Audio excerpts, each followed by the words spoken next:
اب وہ قیامت صغریٰ، کلا اذا بلغت التراقی، جب جان آ کر ان ہنسلیوں کے اندر پھنس جائے گی۔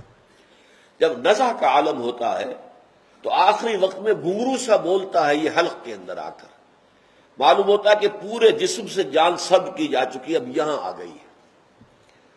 کلا اذا بلغت التراقی وقیل من راق، اور اس وقت کہیں گے ہے کوئی جھاڑ پھونک کرنے والا؟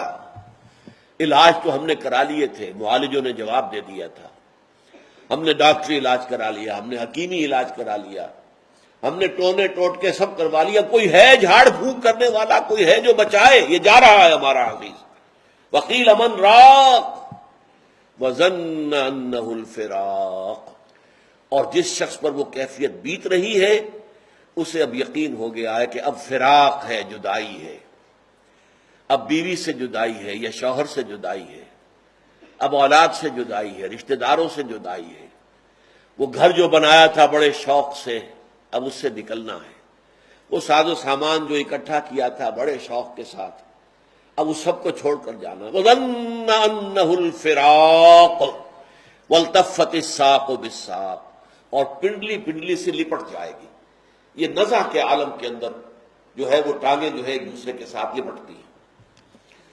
إِلَىٰ رَبِّكَ يَوْمَئِذٍ الْمَسَاقُ، آج تو اس دن تو لازماً دھکیلے جاؤ گے، اپنے رب کے حضور تک پہنچا دیے جاؤ گے۔ ساق یسوق دھکیلنے کے معنی میں آتا ہے، اسے سواق بنا ہے، ڈرائیور۔ وسیق الذین کفروا الی جہنم زمرا، ہانک کر لے جائیں گے یہ کافر جہنم کی طرف، گروہ در گروہ۔